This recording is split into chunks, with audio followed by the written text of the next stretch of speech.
Good morning হয়েছে পরিবারে জানাই সবাইকে অনেক অনেক ওয়েলকাম। সবাই কেমন আছো? আশা করছি সবাই ভালো আছো, সুস্থ আছো। আমি পারমিতা নতুন একটা ব্লগ নিয়ে তোমাদের কাছে চলে এসেছি। এখন বাজে 7টা 15। আমি ঘুম থেকে উঠে গেছি, আমার বড়মশাই উঠে গেছে, কিন্তু গপু আর মানু দুজনেই ঘুমাচ্ছে। তো আমি সবে মাত্র দেখো ঘুম থেকে উঠে ব্রাশ করে চলে এসেছি, এখনো মুখের জলটাও মুছিনি।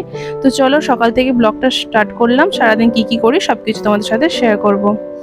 তো 8টা বাজতে যায়, মেয়েও রেডি হয়ে গেছে, বর্মশাইও রেডি হয়ে গেছে। তো ওরা দুজনে বেরিয়ে যাবে, মানুকে পড়তে দিয়ে আমার বর্মশাই কাজে চলে যাবে। আর এদিকে দেখো গপু উঠে গেছে।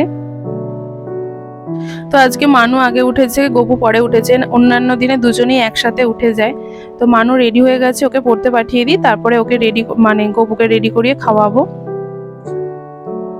মেয়ের আমার মনে হাজার প্রশ্ন, এত প্রশ্ন করে সারা দিন, ওর সাথে বকে বকে আমার মাথা খারাপ হয়ে যাবে ওর উত্তর দিতে দিতে। আর যদি উত্তর নাও দিই, চুপচাপ থাকি, তাও মাথা পাগল করে দেবে, মা মা করে ডেকে। এত কথা বলে কি বলবো, নন স্টপ সারা দিন বকে যাবে। তো চলো, ওরা দুজন বেরিয়ে গেল, এবার আমি গবুর কাছে যাই, ওকে একটু পরিষ্কার করে দিই। তো চলো সকালবেলা আমার গপু সোনাকে কিভাবে রেডি করি তোমাদের সাথে সেটা আজকে শেয়ার করি। তো দেখো একটা কাঁথা পেতে নিলাম, আর সবকিছু ওর রেডি করে নিয়েছি, ন্যাপকিন, পাউডার, জামার একটা কাপড় ছেঁড়াটা আমি হালকা করে গরম জলে ভিজিয়ে আর নিগড়ে নিয়েছি।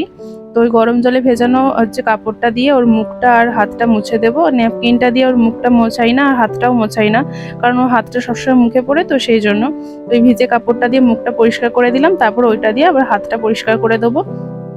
তো কাপড় ছেঁড়াটা গরম জলে ভালোভাবে ভিজিয়ে নিয়েছি, নিয়ে ভালোভাবে জলটা চিপে বের করে নিয়েছি। মানে খুব শুকনো শুকনো ভাবেই আর কি মুছিয়ে দিই, কারণ সকালবেলা তো ভিজে ভিজে ভাবে মুছলে আবার ঠান্ডা লেগে যাবে, আবার এমনিতেই জল হাওয়া ঠান্ডা। তো গোপুর সোনা দেখো কত হাসছে, ওর সাথে আমি কথা বলছি গান করছি বলে, তো সেগুলো শুনছে আর হাসছে। ওর সাথে সারাদিন কথা বললে ওর খুব ভালো লাগে। এমনি চুপচাপ শুয়ে থাকবে কি একার মনে খেলবে সেটাও করবে না, ওর সাথে কথা বলতে হবে, না হলেই কান্নাকাটি করবে। হয়তো চুপচাপ শুয়ে আছে ঘুমায় নে, সেটা হবে না, ওর সাথে সারাক্ষণ বকতে হবে, খেলতে হবে হাত পা নিয়ে, তবে ওর খুব মজা।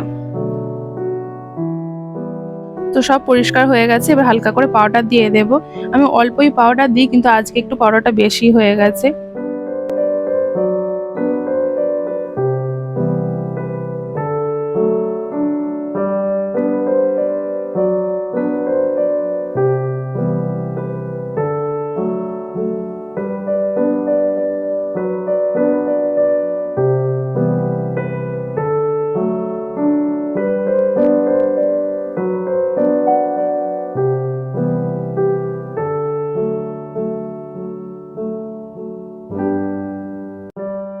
তো গোবর সোনা একদম রেডি হয়ে গেছে, তো একটা হামি দিয়ে ওকে শুয়ে দিলাম, দোলাটা রেডি করব। তো ওকে খাইয়ে দিয়েছি, দিয়ে একটু পিঠটা চাবড়াচ্ছে ঢেকুর তোলার জন্য। সবসময় ঢেকুর তোলে না, মাঝে মাঝে তোলে, আবার মাঝে মাঝে তোলে না। তো দোলাটা ভালোভাবে ঝেড়ে পরিষ্কার করে ওকে শুয়ে দিচ্ছি। এখনো ঘুমাবে না, কারণ এই একটু আগে ঘুম থেকে উঠেছে, একটু দোলার মধ্যে থাকবে, দোল দেবো। ততক্ষণে আমার বিছানা টিছানা গোছানো, ঘর মোছা হয়ে যাবে। তারপরে একটু ঘুম পাড়িয়ে দিয়ে তারপর স্নানে যাব।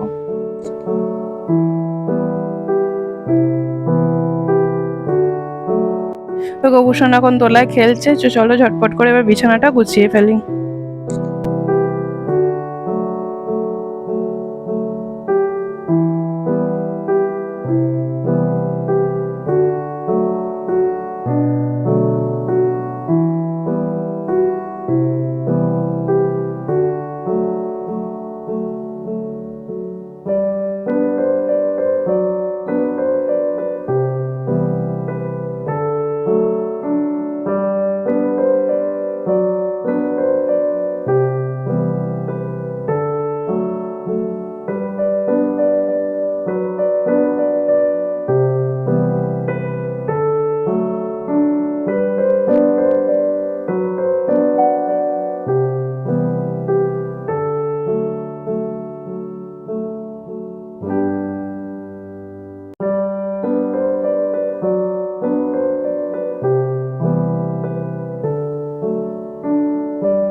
দেখো আমার স্নান কমপ্লিট হয়ে গেছে, টিফিন খাওয়া হয়ে গেছে। এখন আমি মানুর জন্য অপেক্ষা করছি, মানু কখন পড়ে আসবে, তারপরে ওকে রেডি করিয়ে স্কুলে পাঠাবো।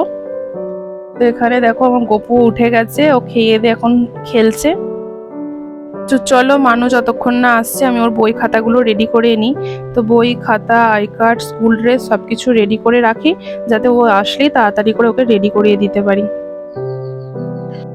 তো রেডি করতে না করতেই দেখো মানু চলে এলো পড়ে। তো চলো ওকে স্নান টান করিয়ে দিই। তার আগে আমি ব্যাগটা গুছিয়ে রাখি, গরম জল বসিয়ে দিয়েছি, কারণ ওকে কদিন হলো গরম জলেই চান করাচ্ছে, টনসিলটা ফুলেছিল বলে। এখন কমে গেছে, তবুও আমি এই জল হাওয়া ঠান্ডা বলে গরম জলেই চান করাচ্ছি। তো গরম জল বসিয়ে দিয়েছি, ততক্ষণে ব্যাগটা আমার গোছানো হয়ে যাবে। তো দেখো মানুষ স্নান করে চলে এসেছে, আর এত স্নান করতে গিয়ে বদমাইশি করছিল কি বলবো, এক মগ জল নিয়ে মাথায় ঢেলে দিয়েছে, পুরো চুলটা ভিজে গেছে। তো আমি অল্প করে জল দিতে চেয়েছিলাম, স্কুলে যাবে, চুলটা বেঁধে ভিজে চুল, কিন্তু শুনবে কথা? তো শুনবে না।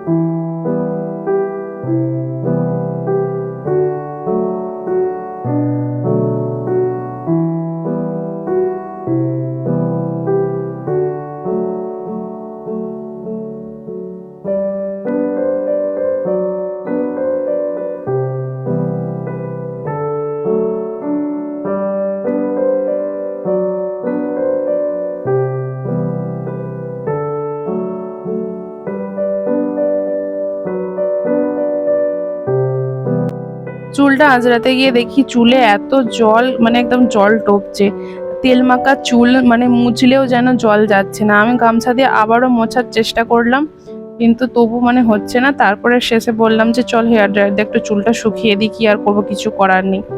তো সবসময় ওকে হেয়ার ড্রায়ার দিয়ে চুল শোকাই না, আজকে চুলটা অনেক বেশি ভিজেও গেছে আর টাইমও নেই, তো সেই জন্য কি করব, একটু ড্রায়ার দিয়ে চুলটা শুকিয়ে দিলাম।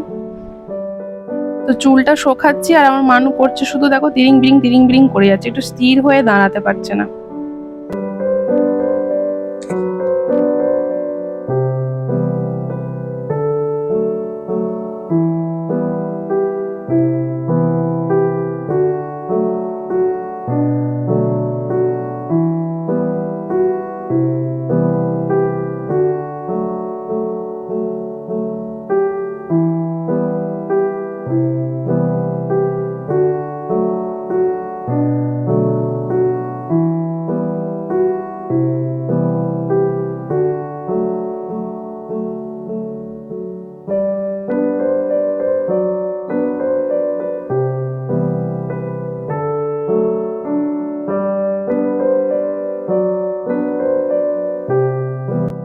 মানু তো পুরো রেডি হয়ে গেল, কিন্তু ঠিক বেরোবে সেই সময়তেই দেখছি জোর বৃষ্টি শুরু হয়ে গেছে। তো আমি তো নিচে যাব না, একেবারে এখান থেকে আমি রেনকোটটা পরিয়ে ওকে পাঠাচ্ছি।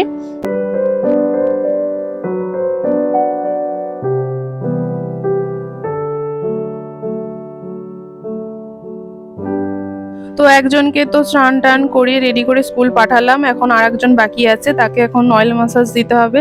তো তাকে তেল মালিশ করে তারপর স্নান টান করিয়ে খাইয়ে দাইয়ে ঘুম পাড়ালে তবে আমি ফ্রি হব। কি তেল মাখবে তো তুমি? তোমার ম্যাসাজ হবে? হ্যাঁ, তুমি খুশি? তুমি খুশি? খুশি তো? তো গবু দেখো এখন 12:30 বাজে, এখনো ঘুমাচ্ছে। তো বেশ ঘন্টা খানেকের মতো হলো ঘুমাচ্ছে। তার মধ্যে আমি দেখো এই চুসিটা, তারপরে দুধের বোতল টোতলগুলো সব পরিষ্কার করে নিলাম, সেগুলো তোমাদের সাথে শেয়ার করা হয়নি। তো তারপরে দেখো গবু ঘুম থেকে উঠে গেছে আর আমারও ভাত খাওয়া হয়ে গেছে। তো দুজনে এখন অপেক্ষা করছি মানু কখন আসবে, তারপরে একসাথে তিনজনে শোবো। তো বলতে না বলতে দেখো মানু চলে এসেছে, এসেই এখন কত কিছু কথা, স্কুলে কি হয়েছে না হয়েছে সব কিছু এখন বলতে শুরু করবে। তো চলো ওকে ড্রেসটা চেঞ্জ করিয়ে হাত পা ধুয়ে দিই। ও দেখাচ্ছে কতটা জল খেয়েছে, বোতলটা নিয়ে এসে আগে দেখাচ্ছে, কারণ জল খাওয়ানে প্রত্যেকদিন বলি তো সেই জন্য। তো বন্ধুরা গুড আফটারনুন, দেখো এখন বাজছে 4:40। তো তো আমরা সবাই ঘুম থেকে উঠে গেছি। মানুকে বলছি নাচ প্র্যাকটিস করার কথা।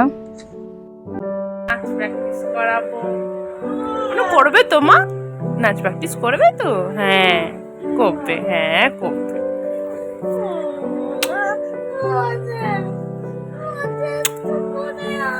রোজের তো তুমি করনি, একদিন তুমি করেছো, একদিন। মানুকে নাচ প্র্যাকটিস করার আগে তারপর মনে পড়ে গেল যে বাবা তো আমাকে আঁশফল দিয়ে গেছে, তো সেগুলো তো খাওয়া হয়নি। তো সেই জন্য সেখান থেকে দেখো কয়েকটা নিয়ে জানলার কাছে বসলাম খেতে। মানুকে খেতে বললাম, মানু প্রথমে বললো খাবো না, তারপর আমি খাচ্ছি দেখে আবার আমার কাছে এসে আবার বায়না করছিল, তারপর ওকেও দুটো ছাড়িয়ে দিলাম। আগে ছোটবেলায় স্কুলে যখন যেতাম তখন এই আঁশফল কিনে কত খেতাম, প্রত্যেক দিন মানে এই সিজনটাতে আঁশফল হতো, প্রত্যেক দিন টিফিনে কিনতাম আর কিনে সব বন্ধুরা মিলে বসে বসে ক্লাসে খেতাম। প্রচুর আঁশফল খেয়েছি যখন স্কুলে পড়তাম। তো তারপরে দেখো মানুকে নাচ প্র্যাকটিস করাচ্ছি, তো করতে তো চাইছে না, জোর জবরদস্তি করানো হচ্ছে। তো তারপরে ওর নাচ প্র্যাকটিস হয়ে যেতে ওর বায়না হচ্ছে কিন্ডার জয় যে খেলনাগুলো জমিয়ে রেখেছে, তো সেগুলোকে বের করে দিতে হবে, ও খেলবে। তো অনেকদিন আগেই এইগুলো সব জমিয়েছিল, কারণ অনেকদিন হলো কিন্ডার জয় আর কিনে দিই না। আগে যখন খেত তখনই খেলনাগুলো সব জমিয়েছে, তো সেগুলো নিয়েই দেখো এখন খেলছে। এই ডাব্বাটাও মামার বাড়ি থেকে নিয়ে এসেছে, তো ডাব্বার মধ্যে সব ভরে রেখে দিয়েছে। তো এখন দেখো 6:45 বাজে আর আমার ঘরের অবস্থা দেখো। তো এখন দেখো সন্ধেবেলা আমাদের সবার টিফিন খাওয়া হয়ে গেছে, মানুকে পড়তে বসাবো। তো দিদিভাই একটু গপুকে নিয়ে দোলায় দুলছে আর একটু আমার সাথে গল্প করছে, কেমন চুপ করে বসে দুলছে দেখো, কোনো ভয় নেই। ওকে নিয়ে ঘুরবে, বেড়াবে, খেলবে, ওর খুব মজা। চুপচাপ শুয়ে রাখলেই কান্না। তো বন্ধুরা এখন হচ্ছে 10:30 বাজে, এখনো পর্যন্ত মানু দেখো ঘুমায়নি। ওর অনেকক্ষণ খাওয়া হয়ে গেছে কিন্তু ঘুমাতেই চাইছে না, আর এদিকে গপুও ঘুমায়নি, ও আমার কোলে আছে, ওকে চাবড়াচ্ছি। সেই সকালবেলা ঘুম থেকে উঠে থেকেই দুজনকে নিয়ে আমার যুদ্ধ শুরু হয়ে যায়। একবার গপু একবার মানু, দুজনের পেছনেই আমার সারাদিন সময় চলে যায়। এখন দেখো 10:30 বাজে, তো এই দুজনকে নিয়ে এখন আমার 12:30 পর্যন্ত যুদ্ধ চলবে। তারপরে দুজনে ঘুমালে তবে আমি একটু শুতে পারবো বা ঘুমাতে পারবো। আর মাঝে তো রাত্রে অনেকবার গপু উঠবে, 2-3 বার উঠবেই। তো চলো আজকের ভিডিওটা এই পর্যন্তই, দেখা হচ্ছে পরের ভিডিও। সবাই ভালো থেকো, সুস্থ থেকো। ভিডিওটা কেমন লাগলো অবশ্যই কমেন্ট করে জানিও। দেখা হচ্ছে পরের ভিডিওয়। Good night, tata.